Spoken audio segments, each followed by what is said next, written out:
Välkommen, scenen är din.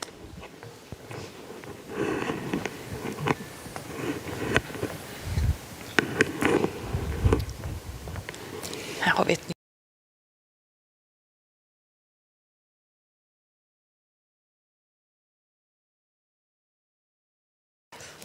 Jag skulle vilja tillägna denna föreläsning till minnet av min vän Zaida Catalan som blev biståndsarbetare i Palestina och då i Kongo. Blev kidnappad förra månaden den 12 mars och hittades död i tisdags förra veckan. Zaida, du påminner love in action is a harsh and dreadful thing compared to love in dreams.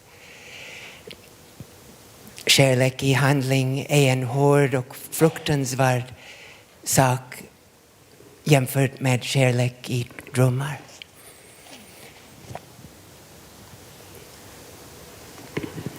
Jag hade planerat att börja föreläsningen med någonting mycket mer hoppfull. Ellen och Jonna Hansson, två 11-åriga tvillingar i Eskilstuna. För några år sedan var de 11-åriga. Men de är fortfarande tvillingar. Men är några av er Facebook-vänner med dem? Nej. Ellen och Jonna var i musikklassen. Det var början av december. Och musikläraren sa, om några dagar är det Lucia. Och vår klass ska lysa för ett företag här i Eskilstuna som heter Bofors. Och Ellen och Jonna frågade musikläraren, Bofors, är det inte företaget som tillverkar vapen som används för att döda människor i Irak? Ja, just det, tjejer. Bofors är vapentillverkaren här i stan. Jag vet inte var deras produkter används. Nej, men vi vill inte sjunga för en vapentillverkare. Nej, men flickor, det här är ingen valsituation. Ni ska vara med som alla andra. Det är ingen stor grej. Nej, vi vill inte sjunga för en vapentillverkare. Klassföreståndaren var ännu mer upprörd än läraren för att han visste att det var Bofors vapenföretag som bekostar skolans resa varje år med goda pengar. Han ringde hem till tvillingarnas mamma. De har samma mamma. För att sätta press på dem att de måste sjunga. Men de vägrade och fick kvarsittning som straff. Det var inte en enda vuxen i skolan som gav stöd till dem. Men Ellen och Jonna står i en tradition av människor som har vägrat att bara följa efter vad andra gör när de känner att en viktig etisk princip står på spel. Jag tänker på denna bild på en nazistsamling i Hamburg 1936.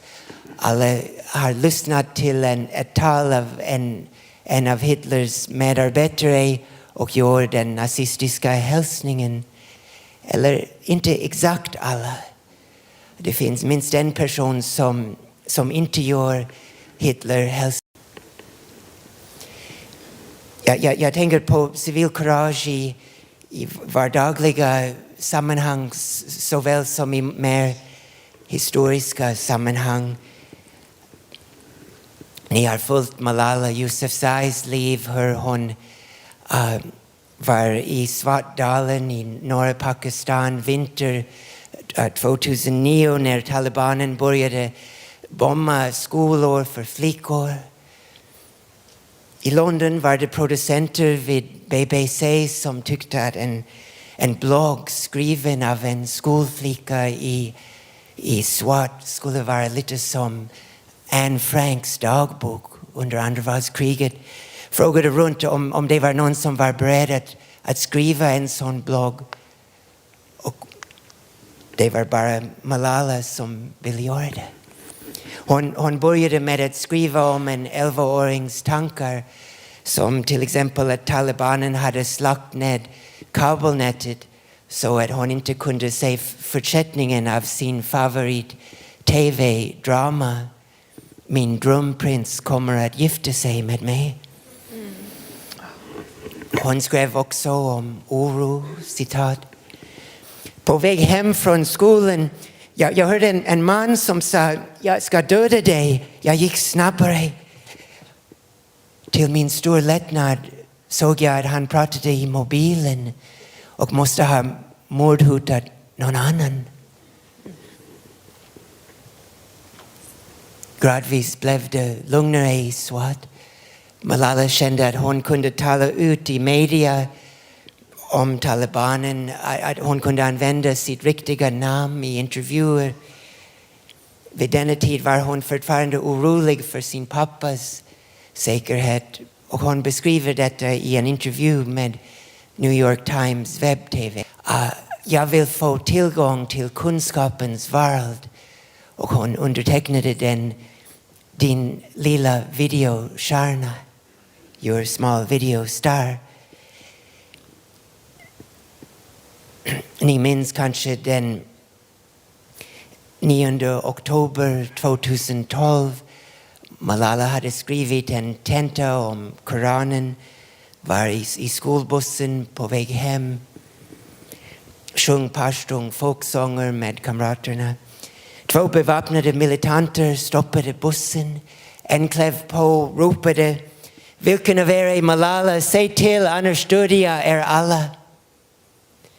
Han hittade Malala, och medan hon blundade och tog handen av flickan bredvid besköt militanten Malala i huvudet och näcken. Hon var en vecka medvetslös i lokala sjukhus innan hon flögs i koma till ett sjukhus i Birmingham, England, med specialitet i skottskador till hjärnan. Och efter 6 månader av operationer var hon mer eller mindre okej. Och ni minns kanske den globala vågen av kärlek och stöd för Malala. Personer som höll bönemöte runt om i världen, som samlade in pengar till Malalas vård. Nästan 1 miljon personer som rekommenderade Malala till Nobels fredspris. Hon var på omslag på Newsweek. Malala, världens modigaste flicka, och 2 gånger på Times omslag. Och det är intressant hur vi reagerar till civilkurage, till altruistisk risktagande som sträcker ut bortom familje och vänkrets. Att vi högaktar dessa personer. Och det var i 1902 att psykologen William James undrade varför. Och han menade att vi känner att individer som har tagit stora risker för andra har på något sätt rört livets djupaste hemlighet. De har fått svaret till Sphinxens gåta. William James skriver inte vad svaret är, men jag får känslan av hans text att han menar någonting lite som en ledare för bonde, lite som vad en ledare för bondearbetare, Cesar Chavez, en man inspirerad av Gandhi, vad han sa en gång inför en protest fast i Kalifornien. Han sa, to be human is to suffer for others. May God help us to be human. Att vara människa är att lida för andra. Må Gud hjälpa oss att vara människor. Och det var någonting som Zaida förstod.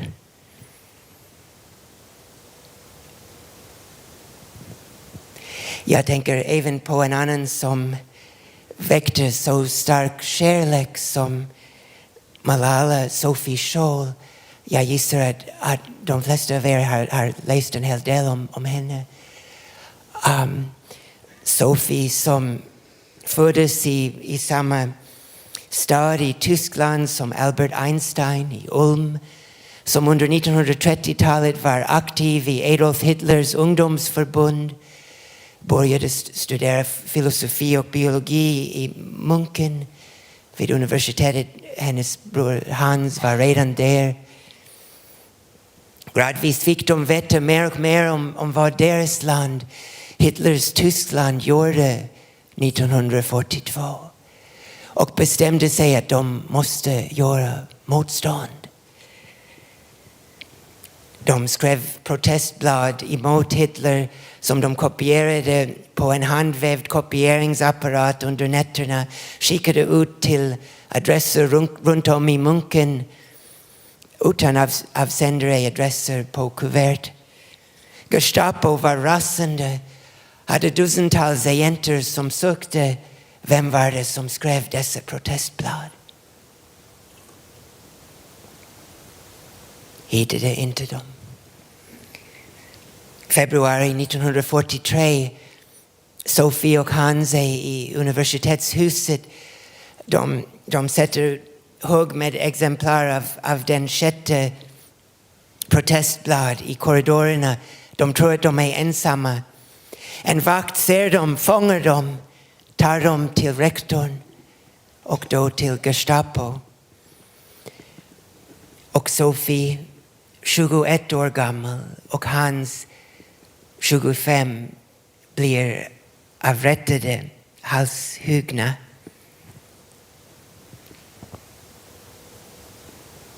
För 14 år sedan var det en opinionsundersökning i Tyskland där man frågade tyskar mellan 18 och 40 år gammal vem var den största tyskan genom tiderna. Och resultat kom in. Den största tyskan genom tiderna enligt undersökningen var Sophie Scholl och Hans Scholl. Framför Bach, Beethoven och Albert Einstein. Så mycket kärlek hade de vunnit framtida landsmän. Men vid tiden av rättegång hade de ingen aning om detta. Sophie hade skrivit i en anteckning att vad hon och Hans gjorde var som fåglarna som sjunger på morgonen utan att veta om någon lyssnar. De kunde, om någon lyssnar, de kunde ha ingen aning om att det en dag skulle finnas hundratals skolor och torg och gator runt om i världen som skulle bära deras namn. En frimärke till minnet av Sophie. Jag tänker på en till person som är lite mindre känd, Witold Pilecki. Hur många av er känner till honom? Inte så många. Witold föddes i början av 1900-talet i Polen. Studerade musik och konst i Warszawa. Ärvde familjens små gård på landet. Han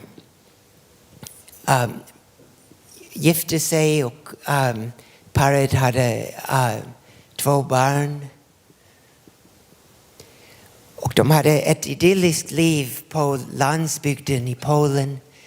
Aktiv i kyrkan, gjorde volontärarbete, odlade grönsaker, spelade musik. Mycket plats för barnen att springa omkring. Då hände någonting. 1 september 1939. Tyskland invaderar Polen första dagen i andra världskriget. Witold säger hej då till familjen och går med i motståndsrörelsen mot tyskarna.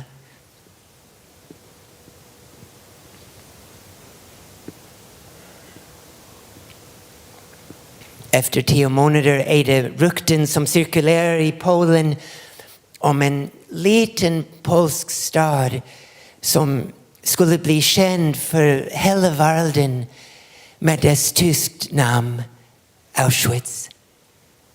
Och rykten är att tyskarna har byggt upp i Auschwitz ett fängelseläger som är otroligt ovanligt stort och ovanligt brutalt.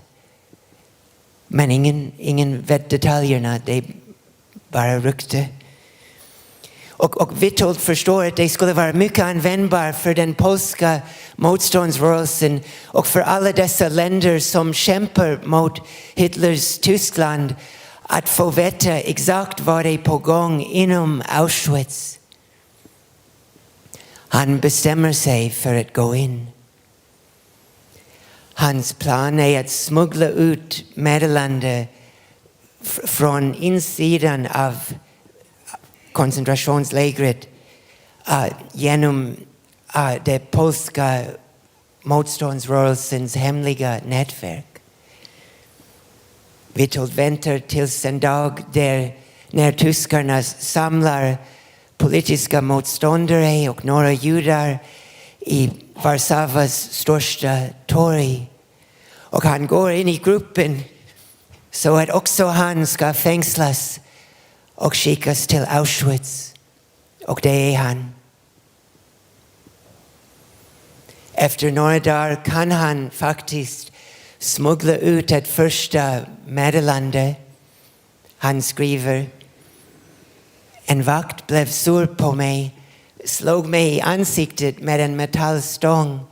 Jag spottade ut fram tänderna på marken. Det började att blöda. Slutcitat. Witolds meddelande under de kommande 947 dagar blir inte vackrare medan han beskriver tortyren som han och andra överlever, svalt, kallt, hård arbete. Men han beskriver också hur han försöker organisera medfångarna för självhjälp, att de ska göra allt de kan för att hålla varandra vid liv. Efter 2,5 år ser Witold en grind som är inte helt stängt vid midnatt. Han springer ut i mörkret. Han blir beskjuten i axeln av en vakt, men överlever och kan komma hem till familjen igen. Här är en bild med hela familjen, men det är en bild från innan Auschwitz. Då kommer det Warszawa-upproret. Witold krigar modigt i detta mot tyskarna, men tyskarna krossar upproret och han blir en gång till deras fånge. Han överlever andra världskriget. Sovjetunionen tar över i Polen, installerar en marionettregering i Warszawa som är handplockad av Josef Stalin.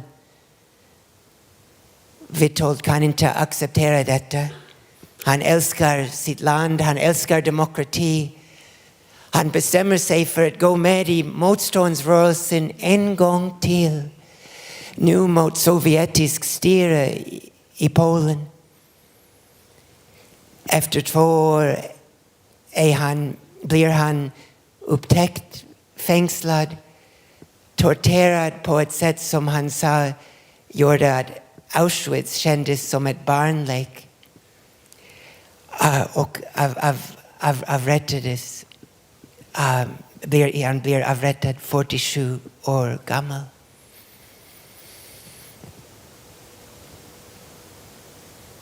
Witold, jag har svårt att förstå dig att frivilligt gå in i Auschwitz.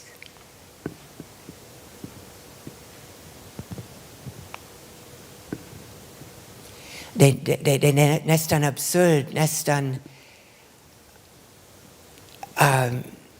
otänkbart att någon så försiktig och feg som jag skulle få privilegiet att prata om personer som Zaida eller Malala eller Sofie eller Vittold. Men det blev så delvis tack vare mina före detta studenter på Harvard universitet som gjorde en husockupation hos Harvards rektor. Grejen var att Harvard motarbetade fackligt organisering och betalade dem som klippte gräsmattan och städade golvet och kokade potatis åt studenterna så lite pengar att några av dessa heltidsanställda sov på härbärge under nätterna. 50 studenter tog över rektorns kansli och förklarade att de skulle stanna tills det var en levnadslön för alla dessa anställda. Det blev en tältstad av supportrar utanför under 3 veckor tills det var ett seger för studenterna och arbetarna. Och under dessa dagar var det många studenter som kände att de lärde sig mer av husockupationen än av deras Harvard-kurser. Och några som frågade mig som nu myntade lektor om inte jag skulle kunna skapa en kurs om vad de hade gjort, att visa civilkurage, att ta risker för andra. Jag sa att jag skulle gärna försöka och valde ett namn för kursen som var tillräckligt grandios för Harvard och för mitt eget ego. Kursen skulle heta Personal Choice and Global Transformation. Och den fick mer än 600 studenter. Och med tanken att genomsnittskurs på den rika Harvard har 11 studenter var 600 en nyhet. Boston Magazine skrev om kursen.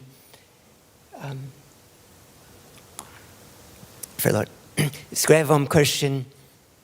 De jämförde det till den enda kursen som var större, den obligatoriska kursen i ekonomi, och skrev så här, citat: om Harvards mest populära kurs, ekonomi 10, förbereder ekonomistudenter att bli hårdhudade, miljöförstörande direktörer, så leder den näst mest populära kursen studenter i riktning mot franciskanerliknande helgonskap.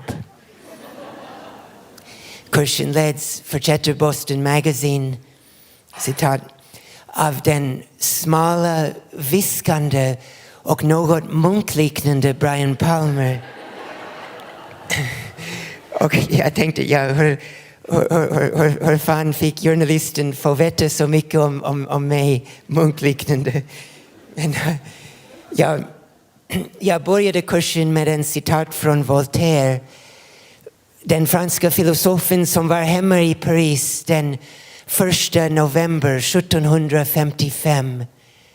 Vi minns säkert alla vad vi gjorde denna dag. När det var en stor jordbävning i Lissabon i Portugal. Och när nyheterna om detta kom till Frankrike tyckte Voltaire att det var svårt att bry sig. Det var svårt att känna empati. Och han sa, han skrev, Lissabon ligger i ruiner och här i Paris dansar vi. Och han menade inte att man dansar i sadistisk glädje, men man dansar som på vilket natt som helst. Och det var en känsla som mina studenter och jag ofta har haft. Fallujah i Irak ligger i ruiner. Och här i Sverige dansar vi. Det var författaren Susan Sontag som menade att Voltaire uttryckte en frustration som vi alla känner ibland inför vad hon kallade för the simultaneity of wildly contrasting human fates. Samtidigheten i vilt kontrasterande människoöden. Hur är det att vid samma minut att vi är här i en vacker konserthus, i en pittoresk stad, i ett rikt land, i en fredsfull del av världen, att vid precis samma ögonblick i Kongo, i Syrien, i Ukraina, i Gaza, i södra Bronx finns det personer i extrema situationer av våld och lidande. Hur kan det ske samtidigt under det söndag? Etikern, filosofen Manuel Levinas kom till slutsatsen att inför en värld av andras lidande har vi infinite responsibility but limited capacity. Obegränsat ansvar men begränsade förmåga. Och hur lever vi med glappet? Det var för att ta upp sådana frågor att mina studenter och jag bjöd in olika gäster till våra kurser. Zaida Catalan var en av våra gäster flera gånger. En annan var Amy Goodman. Är det några av er som följer henne kanske på webben? Amy fick en fråga om en tid att hon som journalist var i Östtimor medan Indonesien ockuperade detta land. Hon svarade på frågan genom att beskriva en dag. Hon bevittnade en tyst demonstration mot ockupationen. Personer hade samlat i kyrkogården, hade skrivit banderoll på lakan. Varför besköt Indonesiens armé min syster? Varför besköt de in i vår kyrka?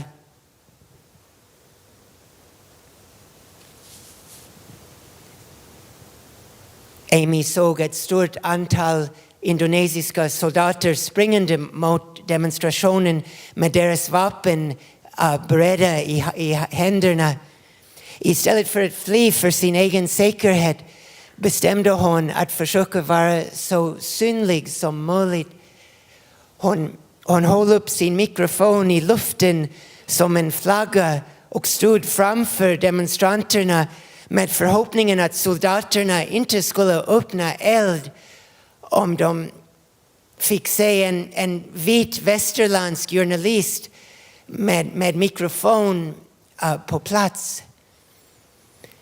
Men soldaterna öppnade eld. Dödade mer än 250 personer framför Amys ögonen innan de attackerade henne. Under attacken var hon på marken. Hennes amerikansk pass ramlade ut från fickan. En soldat tog upp den, kollade på den, sa någonting till de andra soldater och de stack och lämnade henne blödande på marken. För mina studenter förklarade Amy detta att soldaterna säkert inte ville döda någon från samma land som hade bekostat deras vapen, USA. I klassrummet fick hon flera frågor varför hon tar sådana risker när hon skulle kunna stanna hemma i New York som en känd journalist med ett gott liv. Och vid kurstimens slut var det ett par dussin studenter som vill prata mer med Amy som kom till framre delen av aulan. Och flera av dessa hade ungefär samma fråga. Where do I sign up? Hur anmäler jag mig? Får jag följa med dig nästa gång du ska göra en sån reportage? Jag behöver inte få betalt. Jag vill bara få lära mig att bli en så stark och modig kvinna som du är.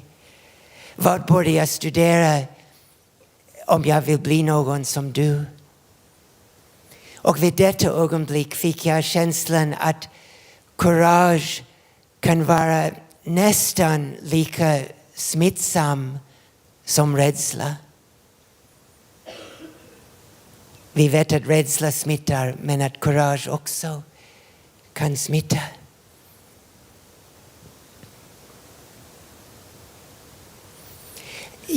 Jag tänker inte minst på kurage i er yrke bland de som är anknuten till bibliotek på olika sätt. Och här var en person i demonstrationståget i Washington efter Donald Trump kom till makten. You know things are messed up when librarians start marching. Du vet att det har gått åt helvete om bibliotekarier börjar att demonstrera. Men på ett sätt är det hennes plakat för allt för modest. För det är en yrkesgrupp med exceptionellt stark engagemang som många har noterat. Att citera filmskaparen Michael Moore om librarians citat. You think they're just sitting there at the desk, all quiet and everything. They're like plotting the revolution, man. I wouldn't mess with them. Han sa vidare i en separat intervju, citat, librarians are the most important public servants in a democracy.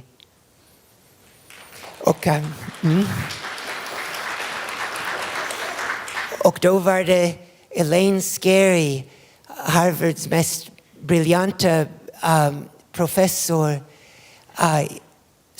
som är känd för böcker om tortyr och kärnvapenkrig. Hon är professor i engelska. Hon har pratat en hel del om bibliotekarier. Förlåt, jag kan inte uttala det. Det har inte varit bästa vecka för mig. Men hon skriver mycket om ert yrke. Till exempel att efter George W. Bush och allierade i kongressen skapade lagen i USA som heter Patriot Act, var det särskilt bibliotekarier, kan någon säga hur man bibliotekarier som ledde motstånd mot detta lag. En del av laget var att bibliotekarier skulle spionera om de som använder biblioteket och berätta för FBI vem använder vilka böcker. Och Scary menar att bibliotekarier var en särskilt kraftfull motstånd till George W. Bush för det är en exceptionellt kunnig, påläst yrkesgrupp. Det är en grupp som har otroligt bra nätverk och det är en yrkesgrupp som är mycket vältalig, very eloquent. Som exempel tar Scary upp resolutioner med fina ord om just varför man ska vägra att följa Patriot Act. Till exempel, citat, in situations where the United States Constitution and the Patriot Act are in contradiction, we will follow the United States Constitution. Som var en mycket smidig förklaring för ett slags civil olydnad.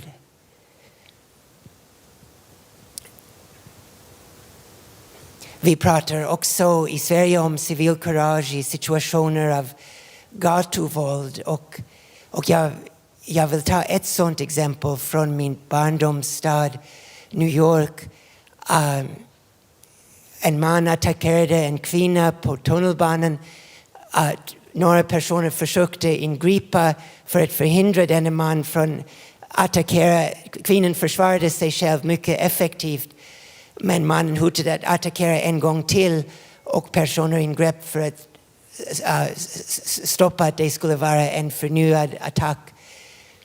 En av dessa som ingrep gick med i YouTube-historia för all evighet med smeknamnet Snackman, mellanmålsmannen.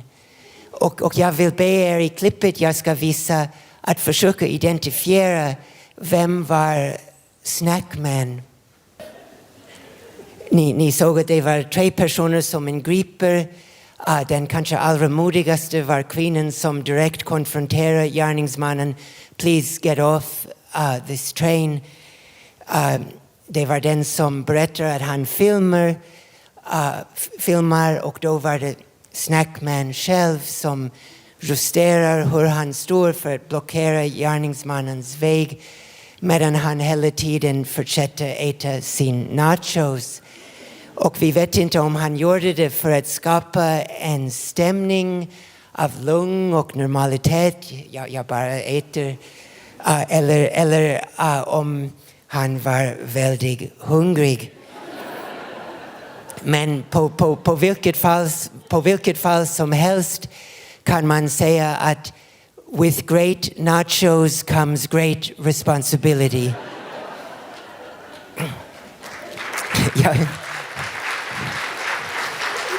Jag tänker på ett till situation i barndomsstaden New York. Wesley Outry som var byggarbetare. Han var på väg till byggplatsen där han jobbade tillsammans med sina unga döttrar. De kom ner till perrongen, såg en man som plötsligt kollapsade längre ner på perrongen. En man som hade ett epileptiskt anfall. Och denna man ramlade vidare ner på spåret just när expresståget var på väg in på detta spår. Wesley lämnade döttrarna. Han sprang ner. Han hoppade ner på spåret och försökte lyfta upp den andra mannen. Men han insåg att han inte hade tid att göra det för att tåget kom in så snabbt. Han bestämde sig att pressa ner den andra mannen mellan kännorna, mellan de 2 metallrälsen. Pressade sitt eget kropp tätt ovanpå för att stoppa den epileptiska personens rörelser. Tågchauffören bromsade så hårt som kan. Men 4 vagon av tåget han rullar över dessa 2 män innan den kom till stopp. Då ropade Wesley upp från under tågsättet att han och den andra mannen var okej. Att döttrarna och de andra 24 personer på perrongen borde inte vara rädda. Det tog 20 minuter för räddningspersonalen att komma och hitta ett sätt att fiska upp dessa 2 män från under tågsättet. Och Wesley sa senare i en intervju att det var det konstigaste 20 minuter under hela sitt liv. För att den andra mannen hade ingen minne av vad hade hänt. Och förstod inte varför han var under en tunnelbanetågsätt omkramad av en främmande man. Wesley förklarade för honom att saker hade hänt för det bästa. Men den andra mannen fortsatte att ställa frågor. Är vi döda? Är det här himlen?